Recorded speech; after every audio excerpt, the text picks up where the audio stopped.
बात को पकड़ो, गंभीरता से पकड़ो। तुम प्रभु के अंश हो, प्रकृति के आश्रय से तुम्हें चैन नहीं मिल सकता, शांति नहीं मिल सकती, अमर पद नहीं मिल सकता। तुम भटकते रहोगे, क्लेशित होते रहोगे, भयभीत होते रहोगे। भटकना जन्म मरण। भगवान के एकमात्र आश्रय से तुम्हें विश्राम मिलेगा और कहीं नहीं। जैसे गोस्वामी जी कहते, पायो परम विश्राम, राम समान प्रभु नाही कहूं।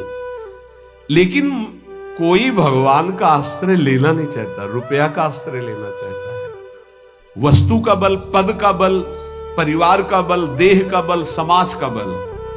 तब तक भगवान के दर्शन हो जाएं, लोग बातें बनाते समझते नहीं। अरे द्रौपदी जी अवतार हैं, द्रौपदी जी कोई जन्म नहीं लिए, अवतार हैं, शक्ति का अवतार हैं, यज्ञ कुंड से प्रकट हुई। लेकिन आश्रय दृढ़ तब हुआ इस घटना के बाद, चीरहरण घटना के बाद। नहीं, पांडवों का आश्रय था, सभा का आश्रय था, अपना बल का आश्रय था, दांत का आश्रय लिया।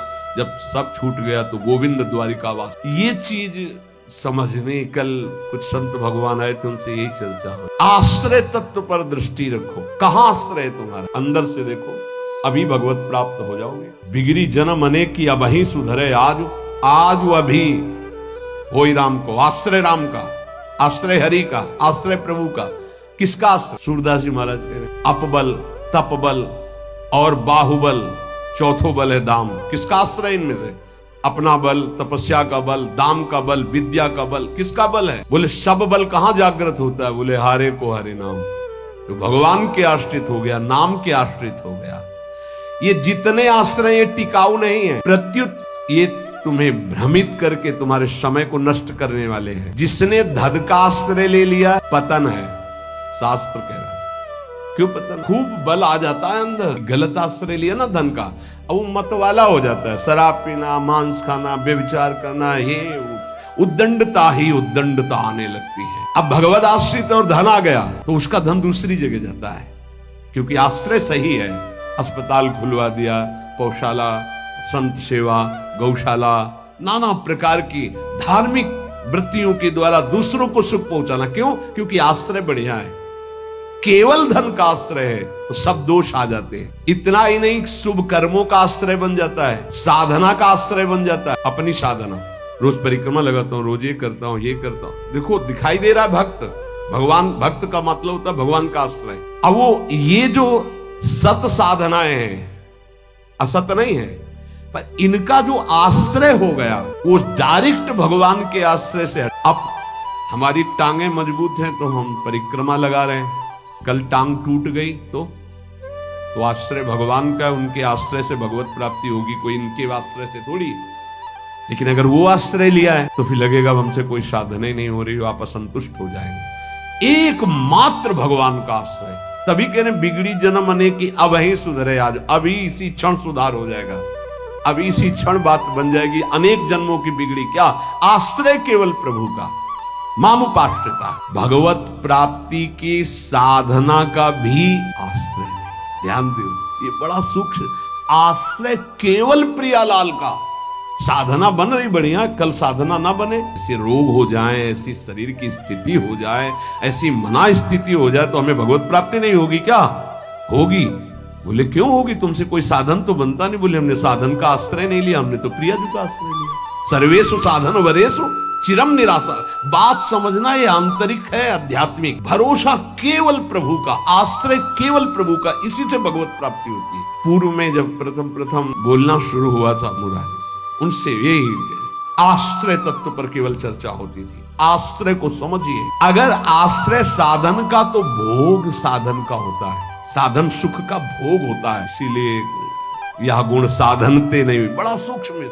अब जैसे अल्पज्ञ साधक है तो सोचता है कि फिर तो साधना ही नहीं करनी चाहिए। तो अभी तक आप कर रहे थे क्या? आपसे करवा रहे थे जिनके आश्रित हो। ऐसे भाव में आओ। साधन हो रहा है, प्रभु को समर्पित हो रहा है। नहीं हो रहा है तो हम तो प्रभु को समर्पित ही है, हमारी भगवत प्राप्ति तो पक्की है। भाई ये समझ आनी बहुत कठिन हो जाती है। हम परिक्रमा लगाया है तो कह सकते हैं कि हम भगवत प्राप्ति कर सकते हैं, क्योंकि साधन का भरोसा है। अगर नहीं लगा पाए तो हमारे भरोसा में कमी हो जाए। आप आखिरी बात समझ लीजिए, यदि आपने अंदर से आश्रय हमारे प्रियालाल का ले लिया और कुछ नहीं बन रहा तो भगवत प्राप्ति हो जाएगी। हमारी बात समझ लेना, ये हम बहुत समझी सोची हुई बात कर रहे हैं। आश्रय आपका कहाँ है? एक क्षण के आश्रय को प्रभु बहुत बड़ा मान लेते हैं, ध्यान रखना। जब बाली जी का भगवान ने प्रहार करके वध किया तो आखिरी श्वासें बाली जी की भगवदाकार थी, पर भगवान से बड़ा छुपा के वचन बोले, हृदय प्रीति मुख वचन कठोरा। भगवान की तरफ देखकर कहा, मैं बैरी सुग्रीव प्यारा, कारण कवन नाथ मोहि मारा। हम दोनों भाई हैं, हमें अपने भाई की हर चेष्टा को पता है, जैसा मैं वैसा मेरा भाई। बहुत बड़ा भजनानंदी नहीं, हम जानते हैं, बचपन से साथी है। मैंने कभी आपका विरोध नहीं, आपने मारा क्यों? जो सूक्ष्म बात भगवान, तुम ये जानते थे कि सुग्रीव मेरे आश्रित हो गया है? अरे अभिमानी, मेरे आश्रित का वैरी मेरा वैरी होता है। तो कितने दिनों के आश्रित हुए थे सुग्रीव जी? कोई माला चलाई थी, ध्यान किया था, तपस्या की थी, और निष्काम आश्रय नहीं था, सकाम आश्रय था। बाली मारा जाएगा, मैं किष्किंधा का राजा बनूंगा। और जब राजा बन गए, महाराज जी राम जी प्रवर्षण पर्वत पर रहे, एक दिन भी दंडवत करने न दिन में गए न शाम के गए, 4 महीना नहीं गए। फिर वहां से भयभीत वाले वचन जब भगवान लक्ष्मण जी को कि जाके बोल दो कि जो बाली को वही बाण तूड़ीर में है उसमें, तब आके दंडवत, नाथ विषय हरि लीने से ज्ञान। हम आपको बात बता रहे हैं प्रमाण सहित। भगवान ने जो वचन कहे उस बहुत मानने और समझने वाले। तुम जानते थे कि सुग्रीव मेरे आश्रित हो गया। अरे अभिमानी, तू मारना चाहता मेरे आश्रित का वैरी मेरा वैरी, मेरे आश्रित का मित्र मेरा मित्र, इसलिए मैंने तुम्हें मारा। फिर वो आगे की जो बात अनुज बधु भगनी सुत नारी व्यवहारिक की बात कही, आंतरिक बात जो कही, मेरा शरणागत मेरे आश्रित। अन्य आश्रय टिकाऊ नहीं है, पहले दिमाग में रख लो। यहां तक कि साधना का आश्रय भी। इसीलिए सर्वेषु साधन वरिष्ठ चिरम निराशा। साधना का आश्रय साधन का भोग करवाने लगता है। साधन का भोग क्या होता है? एक अहम में सुख। दिन में 3 परिक्रमा लगाता हूं वृंदावन की, वो अहम में जो आश्रय बैठ गया साधना का, ये अहम भोग कर रहा है उसका। 3 लग गई तो कोई बात नहीं, 3 दिन नहीं लगी तो कोई बात नहीं, उन्हीं के तो आश्रित। मान लो कोई ऐसी शरीर की अव्यवस्था, प्रमाद नहीं होती, प्रमाद नहीं होता भक्तों में। आश्रय हमारा प्रभु का, जैसी उनकी रुचि हो वैसा चलावे। बहुत बढ़िया साधन बन गया तो हमें कोई हर्ष नहीं है, और कोई साधन नहीं हुआ तो हमें कोई शोक नहीं है। ये स्थिति समझना बड़ा कठिन। जब तक उपासक भगवान के आश्रित नहीं होता, तब तक वो किसी न किसी पराधीनता को स्वीकार करता रहता है, और इसीलिए उसका दुख नहीं मिटता। अन्य आश्रय परिणाम दुख। ध्यान रखना, प्रभु के सिवा अन्य आश्रय बराबर दुख, प्रभु का आश्रय बराबर सुख। दुख की निशानी नहीं। संसार में प्रगट आश्रय भोगों का, शरीरों का, पदों का, धन का बड़ा आकर्षण है। स्त्री का आश्रय, पुत्र का आश्रय, मकान का आश्रय, बड़े बड़े आश्रय हैं अंदर। जब तक ये आकर्षण रहेगा तब तक भगवान में आकर्षण नहीं होता। और अंदर सब आकर्षण में वही कृष्ण का है। भगवान का आश्रय होते ही त्रिभुवन की प्रिय से प्रिय वस्तु से राग खत्म हो जाएगा। ये पहचान है, कोई प्रिय नहीं लगेगा। वही प्रिय लग रहे हैं, उनके सिवा वास्तविक आज भी किसी को कोई प्रिय नहीं लगता। अगर वो अंतर ध्यान हो जाए तो उस शरीर को फूंक दिया जाता है, जला दिया जाता है, गाड़ दिया जाता है। क्या ये प्रियता रही? प्रियता तो प्रभु से ही थी। देखो, प्रगट में देखने वाले की दृष्टि में और वर्तमान की स्थिति में बड़ा अंतर हो सकता है। ऐसा नहीं है कि आप जो दृश्य देख रहे हो वो दृश्य वैसा ही हो, आपकी देखने की क्या शैली है। एक बार यही बात अकबर से जब कहा बीरबल ने कि देखी हुई बात गलत हो सकती है, अपना चिंतन जैसा होता है वैसे ही दृश्य दिखाई देता है, उसको भी समझना चाहिए, ना कि जो हमें दिखाई दे रहा है वही सत्य है। ऐसा कैसे हो सकता है? जब हम देख रहे हैं तो सत्य क्यों नहीं हो? तो उनका कभी ऐसा आपके सामने प्रश्न आवे तो बताना, फिर हम आपको उत्तर देंगे। एक दिन जो बादशाह की सैया लगाता था, उसके मन में आया कि जीवन व्यतीत होता जा रहा है फूलों की सैया लगाते हुए बादशाह के लिए, तक यार 5 मिनट लेट के देखते बादशाह थोड़ी आ जाएगा इस समय। लेटा तो सोचा इनका जो चद्दर है इतना सुगंधित और मुलायम, जरा डाला और आंख मूंद के 5 मिनट आनंद लेते, सो गया। भैया कहाँ चारपाई में सोने वाला, कहाँ बादशाह की सही आवे। और दरबार में उनको विलंब था, तो जो उनकी पत्नी थी वो आ गई। आज महाराज बिना कुछ खाए पिए बात किए, हमें लगता कोई सीरियस मैटर रहा होगा, थकित होकर के सो गए। पार्श्व में वो सो गए। बादशाह आया तो देखा मेरी सैया में कोई पुरुष हो। हमारी पत्नी तलवार खींची तो उसने कहा था वीरबल, दृश्य झूठा हो सकता है। उसको बुला के कहते एक दृश्य कहां से झूठा हो सकता है, मैं सत्य देख रहा हूं। बुलाया और कहा कि तुम कहते थे दृश्य झूठा हो सकता है, देखने वाले की क्षमता के अनुसार दृश्य दिखाई दे। मैं देख रहा हूं मेरी पत्नी किसी गैर पुरुष के साथ पड़ी हुई, ये झूठा है। बोले महाराज झूठा भी हो सकता है, झूठा ही है, मैं ऐसा नहीं कहता, लेकिन झूठा भी हो सकता है। अब कौन पुरुष है अब हमें तो पता नहीं, लेकिन आप 2 मिनट खंभे की आड़ में रुकिए। रानी को जी, बोले आप किसके साथ सो रहे? महाराज के साथ। बात नहीं की? बोले थके थे, सो रहे थे इसलिए जगह नहीं, पार्श्व में सो गए। ठीक है आप जाइए, हम महाराज को जगा के ला रहे हैं क्योंकि भोजन नहीं पाया इनको पकाना। हाँ, पर्दा हटाया तो वो फूल बिछा ले। वो तो घबरा रहा था एकदम, तो उनका मालिक जान बचा लो, मुझे ऐसा ऐसा आया इसलिए। नहीं तो किसके साथ? बोले हमारे साथ तो कोई नहीं था। बादशाह पर्दे की आड़ में सो, पूरी चुपचाप भाग जा, अगर बादशाह जान गए तो भागा। बोले सरकार देखा दोनों निर्दोष थे, यदि आप मारते तो दोनों की हत्या आप कर सकते थे, लेकिन दोनों निर्दोष थे। हमारी दृष्टि प्राकृतिक दृश्यों का फाइनल नहीं कर सकती, फिर सच्चिदानंद का कैसे? तो हमें अपनी दृष्टि सुधारने, वीत राग, जिनका राग बीत गया है, अर्थात परम वैराग्यवान, भगवत लीला का रसास्वादन, इसलिए परम वैराग्यवान परमहंस शिरोमणि सुखदेव जी को श्रीमद् भागवत कथन का अधिकारी श्री भगवान व्यास देव जी ने जान करके भागवत दी। जब कोई प्रभु से विमुख हो जाता है तो नाशवान पदार्थों में और शरीर में, ये नाशवान है, इसमें राग हो जाता है। अब ये राग उससे पापाचरण कराता रहता है, वो भगवान की लीलाओं को नहीं देख। हमारा सच्चिदानंद प्रभु की प्राप्ति का पहले भूमिका समझ ले। जब कोई तीनों रागों से, 3 प्रकृति के गुण, 3 शरीरों की रचना, तीनों लोकों का वैभव, तीनों रागों से जो मुक्त हो जाता है वो भगवत प्राप्त होता है। भगवत प्राप्ति में भी बड़ा भेद है कई तरह। भगवत प्राप्ति में भी जो रस सिद्ध महापुरुष है वो गोपी भाव को, जो उनसे भी सहचरी भाव को, आपकी दशा कहां है? देह भाव में हो। अब देह भाव से देखोगे तो क्या दिखाई देगा? जैसा चश्मा वैसे दिखाई देगा। इसलिए लीला का वास्तविक रहस्य कौन जानता है? बोले वीतराग। कौन वीतराग? बोले जो परमात्मा से विमुख है, उसका नाशवान प्रकृति के द्वारा रचे हुए वस्तु, व्यक्ति, स्थान, शरीरों में राग हो जाता है। वो राग जिसका नष्ट हो चुका है उसे कहते हैं वीतराग, परमहंस। ये राग कामना पैदा करता रहता है, रजोगुण से राग उत्पन्न होता है, और राग से अप्राप्त की प्राप्ति की चाह का नाम कामना है। मैं ये भोग लूं, जो सुना, जो पढ़ा, जो देखा वो भोग लूं, प्रकृति का कामना कहते हैं। कामना जहां उत्पन्न होती है तो प्रिय पदार्थों का भोग भोगने से लोभ होता है, प्रिय पदार्थों के भोगने में बाधा पड़ने पर क्रोध होता है। भगवान कह रहे हैं कि वीतराग भय क्रोधो मन मया मामुपाश्रिता।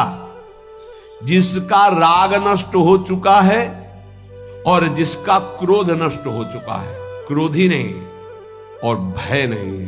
भय, जब तक आप पापाचरण करेंगे तो बिना किसी भय के भी आपको भय लगता रहेगा। ध्यान रखना, हृदयों में देख लेना। अगर भय लग रहा है आपको, अव्यक्त भय, कहीं ऐसा न हो जाए, कहीं ऐसा, आपका मन मलिन है और आपने पापाचरण किए हैं, वो आपको भयभीत करते रहेंगे। जो भगवत शरणागत निर्मल हृदय वाला होता है उसके अंदर निर्भयता आती है, निर्भय, निश्चिंत, निश्चो। भगवान कह रहे हैं जो राग रहित है और भय रहित है। भय एक ही जगह आता है। अज्ञान जनित नाशवान शरीरों में राग, भोगों में राग, जिससे पापाचरण, तो ये शरीर न नष्ट हो जाए इस बात का भय बना रहता है। कहीं भोग सामग्री न छूट जाए, इस बात का भय बना रहता है। और एक मन में अव्यक्त भय बना रहता है, वो पापाचरण का फल, वो एक कल्पनात्मक भय बना रहता है, भयावह, जिसे आजकल भाषा में डिप्रेशन, वो बेमतलब की बातें सोच सोच कर डरता रहेगा। लेकिन भजन, भगवद आश्रय, ये निर्भय करता है, भय नहीं रहता। जब हमारी कामनाओं की आपूर्ति होती है तो क्रोध आता है, लेकिन भक्त की अगर कहीं वो कामना वाला भी अभी है, आपूर्ति होती तो कृपा मनाता, बड़ी कृपा हुई, भले नहीं दिया, नहीं मेरा मन फंसा देता। पूर्ति हो गई तो बहुत दुलार है, बड़ी प्रभु की दुलार वृत्ति है, वो प्रभु की तरफ ही देखता है, पूर्ति में भी अपूर्ति में। इसलिए ना वो तो लोभ से बंध पाता है, ना क्रोध से। वो तो महान पुरुष होते हैं जिनमें कोई कामना नहीं होती, लेकिन प्रायः कामना से ही भक्ति प्रारंभ होती है। जो हमारा अनिष्ट होने की आशंका बनी रहती है, ये अविद्या, अज्ञान, नाशवान पदार्थ, नाशवान शरीर की प्रियता के कारण। तो भय, क्रोध, लोभ, ममता, ये सबका मूल जो है कामना है, काम है। इसी से दोषों की उत्पत्ति होती है। जब तक ये काम है तब तक भगवान की लीलाओं को तुम कैसे जान सकते हो? कैसे जान? जब तक तुम्हारे शरीर से काम क्रीड़ा होती है, तुम्हारे अंदर मन में कामनाएं प्रकट होती हैं, तब तक तुम भगवान के चरित्रों का रहस्य नहीं जान सकते। क्योंकि भगवान कह रहे मेरे जो चरित्रों को, मेरे कर्म को, जन्म को दिव्य जान जाता है, उसका पुनर्जन्म नहीं होता, तो कौन जान जाता है? तो बोले वीतराग भय क्रोधा, जिनका राग नष्ट हो चुका है, जो निर्भय हो चुके हैं, जिनके हृदय में क्रोध नहीं है। और भगवान कह रहे मनमया मामुपाश्रिता, मनमयाहा, जो मुझ में तल्लीन है, रात दिन नाम जप कर रहे, भगवत ध्यान में, मामुपाश्रिता, मेरे ही आश्रित है, मेरा ही चिंतन, मेरा ही आश्रय, अंदर से किसी से कोई राग नहीं है, किसी भी भोग की भोगने की इच्छा नहीं है। उस इच्छा की जब वृत्ति नहीं तो क्रोध और लोभ की संभावना ही नहीं, और जब इच्छा ही नहीं तो पापाचरण नहीं, तो भय नहीं हो। भय केवल पापाचरण से होता है। निर्विकार हृदय कूटस्थ स्वामी थे, हिमालय में भ्रमण कर रहे थे, एक शेर की गर्जना हुई, घुर्राता हुआ सामने आया, तो छड़ी लिए हुए थे, पूज्य पादुड़िया बाबा के, ऐसे छड़ी लगा खड़े हो गए। बोले यार सुन, तेरा आहार अगर ये निश्चित हो चुका है तो तू गुर्रा मत इसे खा ले, अगर आहार नहीं निश्चित हुआ है तो तू जा। वो चला गया। कितने निर्भय कि सिंह के सामने भी एकदम ऐसे, क्यों? क्योंकि वीतराग है, शरीर से राग नष्ट हो चुका है। श्री भगवान कह रहे कि मामुपाश्रिता, देखो बहुत सुंदर बात कह रहे, ध्यान देना। अपने लोगों का स्वभाव है बिना आश्रय के जी नहीं सकते, किसी न किसी का आश्रय, शरीर का आश्रय, रुपए का आश्रय, विपरीत शरीर का आश्रय, पद का आश्रय, विविध भोगों का आश्रय, नशा आदि का आश्रय, बिना आश्रय की जी नहीं सकता। आप ये समझ लो, ऐसी मान्यता हो चुकी है। और आश्रय अगर ये सब छोड़ दे तो अमर हो जाए, उसको लगता है मैं मर जाऊंगा बिना इसके, वो अमर हो जाए। यही माया का भ्रम है। किसी न किसी का आश्रय लिए रहता है, कभी भी वो आश्रय टिकाऊ नहीं है। ध्यान देकर देखिए क्या टिकाऊ है? मनुष्य शरीर टिकाऊ है? नहीं। Bank balance? नहीं। कोई पदार्थ, पदवी? नहीं। बहुत ध्यान देने योग्य बात है। परमात्मा के अंश तुम्हारे अंदर जो एक आश्रय लेने की वृत्ति प्रकट हुई है प्रकृति से, यही बंधन है। और इस बंधन को तुम तभी छुड़ा सकते हो जब प्रकृति को जिसने रचा उसका आश्रय ले लो, परमात्मा का, प्रभु का। भगवान का अंश जब तक प्रकृति के कुछ भी आश्रय रखेगा तब तक वो भय, क्रोध, लोभ, राग इनसे पिटता रहेगा।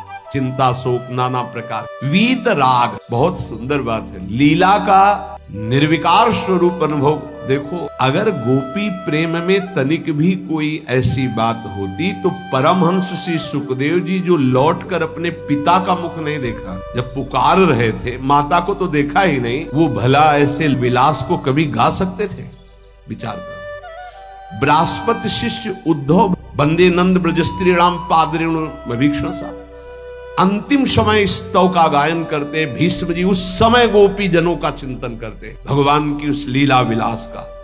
क्या है ये गोपी प्रेम? कोई ऐसी रहस्यमयी प्रेम वृत्ति है जो बड़े बड़ों को समझ में आने वाली नहीं है।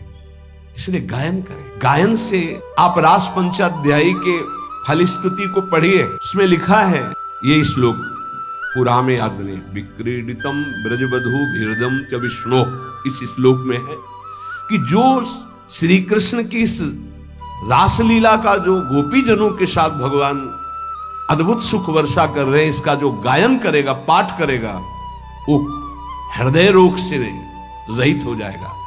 ये हृदय रोग को निर्मूल करने वाली लीला, अर्थात काम का सर्वनाश करके प्रेम प्रकाशित करने वाली। श्रीमद चतुरासी जी की फलस्तुति में लिखा है, भवजल निधि को नाव और काम पावक को पानी। काम रूपी अग्नि को शांत करने के लिए लीला जल है। चतुरासी जी का गायन निष्काम करके प्रेम प्रकट करता है। यहां प्रार्थना है, अर्थ की तरफ दृष्टि मत ले जाना। अगर अर्थ कभी आप पढ़ भी ले तो उसको चिंतन में मत आओ, उसको छोड़ दो। जब तक आपकी भाव दशा ठीक नहीं, अभी आपके अंदर काम आता है, आपके अंदर नाना प्रकार की वासनाएं हैं, आप नहीं समझ पाएंगे। आप उसे प्राकृतिक भाव से अगर देखेंगे तो बात ठीक नहीं, क्योंकि प्रिया प्रीतम सच्चिदानंद में आपकी बुद्धि प्राकृतिक भाव सच्चिदानंद पर आरोपित करना, फिर वो बिगड़ जाएगा। इसलिए यहां प्रार्थना करते हैं, नवनिवृत्त निकुंज के पदों का गायन, चिंतन भागवत गीता जी के सिद्धांतों का, देह राग को शिथिल करके फिर चिंतन जो प्रकट होता है वो आंसुओं से भीगे हुए कपोल वाला होता है। गदगद सुर नैना सजल दंपति रस रहे भीन। इसलिए उपासक को चाहिए कि जब तक देह भाव शिथिल न हो जाए तब तक ऐसे ऐसे श्लोक रस भरे हैं जिनको आप बिल्कुल नहीं समझ सकते। इसलिए भगवान की अवतार लीला, भगवान के उपदेश, देखो शास्त्रों में हमने पाया कि जब अपने शिष्यों को उपदेश गुरुदेव करते हैं तो उनसे कहते हैं कि देखो भाई, मेरे उपदेश से जो मेरा आचरण न मिलता उसे कभी स्वीकार मत करना। मेरे उपदेश से जो मेरा आचरण या शास्त्र की आज्ञा से जो मेरा आचरण न मिलता हो उसे कभी अनुकरण मत करना। क्यों? क्योंकि तुम्हारी स्थिति नहीं है, तुम अनुकरण करोगे परास्त हो जाओगे। मेरा जो तुम्हारे लिए उपदेश है, शास्त्र की जो आज्ञा है, उसके अनुसार चलना। आप सोचो, जगत गुरु भगवान श्री कृष्ण की लीला का कोई अनुकरण कर सके? जैसे रास लीला का नहीं, भगवान इतनी गोपियों के साथ नृत्य कर रहे, भगवान के इस दिव्य प्रेम विलास को तुम रास किसको संबोधन कर रहे? बोले रास रचा के आ रहा है। घोर अपराध भरे शब्द बोल रहे हो। भगवान रास जो कर रहे हैं वो आत्म स्वरूप का विलास है, वो किसी व्यक्ति या स्त्री पुरुष का नहीं है। भगवान ने जो कुछ लीलाएं ऐसी की जिनका अनुकरण स्वाभाविक करके हम प्रेम मगन हो सकते हैं। कुछ लीलाएं हैं जिनका गायन करके प्रेम में मगन हो सकते हैं। कुछ लीलाएं हैं कि पढ़ सुन करके हम गर्वित हो सकते हैं, मेरे प्रभु ऐसे। तो रास लीला के पहले भगवान की जैसे लीला एक आती है, गोवर्धन लीला, फिर रास लीला। चलो रास लीला तुम करने के अनुकरण करने की बात करते, चलो गोवर्धन लीला करो। नहीं, भगवान जो लीला करते हैं उनका अनुकरण करो, गोवर्धन लीला करो। अब भी 21 किलोमीटर के महाराज हैं गिरिराज जी। श्री कृष्ण चंद्रजू जो लीला कर रहे हैं वो गायन करनी है, अनुकरण करने की सामर्थ्य किसमें है? किसमें है? भगवान शंकर ने हलाहल जहर निकला समुद्र मंथन से, यहां रोक लिया। तुम एक कुल्ला पानी रोक के दिखाओ, पानी और हलाहल जहर रोक लिया। तो सामर्थ्यवान महापुरुषों का आचरण वही अनुकरणीय है जो शास्त्र सम्मत है, जिनका वो आदेश कर रहे हैं कि आप ऐसा कीजिए। हर बात अनुकरणीय नहीं है, क्योंकि वो किस दशा में किस स्थिति में है। इसीलिए यहां भगवान कह रहे मेरे जन्म कर्म की दिव्यता को कौन जानेगा, और जो जानेगा उसका पुनर्जन्म नहीं होगा। तो बोले वीत राग, जिसका राग नष्ट हो चुका है,